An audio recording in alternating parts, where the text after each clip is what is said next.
با نام خداوندی که بی اندازه مهربان و نهایت با رحم است آغاز میکنیم. البته بعضی مشکلات عائلوی میشود و اینها با ریاست فتوای مرکز اسلامی جمهوری تاجیکستان مراجعت میکنند.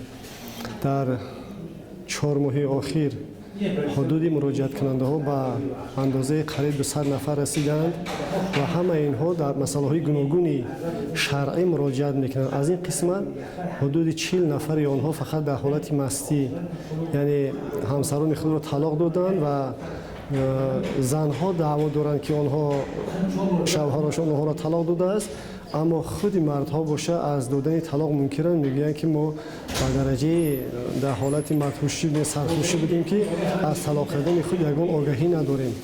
البته از نگاه شریعت معلوم است که طلاق مال مرد است. وقتی که زن دعوا میکند که او را شوهرش طلاق داده است، حتما باید که شاهد پیش کند. وقتی که شاهد ندارد، مرد را پرسیده می شود و بعد از پرسیدن مرد وقتی که منکر است، نکاح آنها احتیاطاً برقرار کرده می شود، چون که از نگاه شرعی اون همسر همچون طلاق شده محسوب نمی شود، چون که زن شاهد ندارد در برابر گفتن. اگر رفت مرد بعد طلاق کردن اگر اعتراف کند و اقرار کند که او طلاقش در یادش است و طلاق کرده است، این جای بحث و جای گفتگوزاری هم ندارد.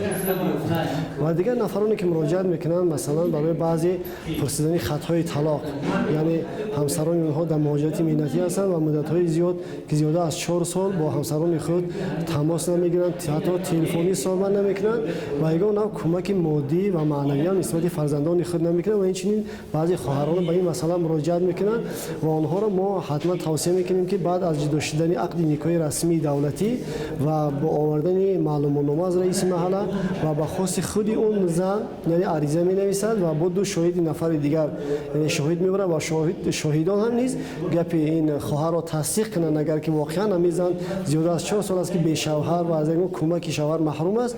در این اساس موافق قرار شورای علما از سال 2001 به این زن خطی طلاق داده می شود. خب همون 40 نفره که اساسا از کدام طبقه هستند؟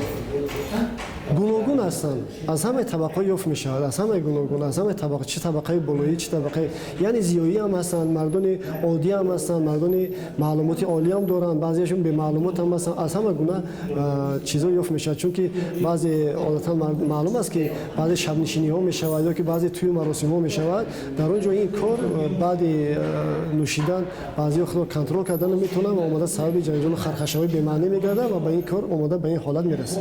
اصلا این حادثه ها اکثرشون همشون در حالت شب رخ میدهد که غیر از اون خانواده زن و شوهر یگان کس از این واقعه آگاهی ندارند.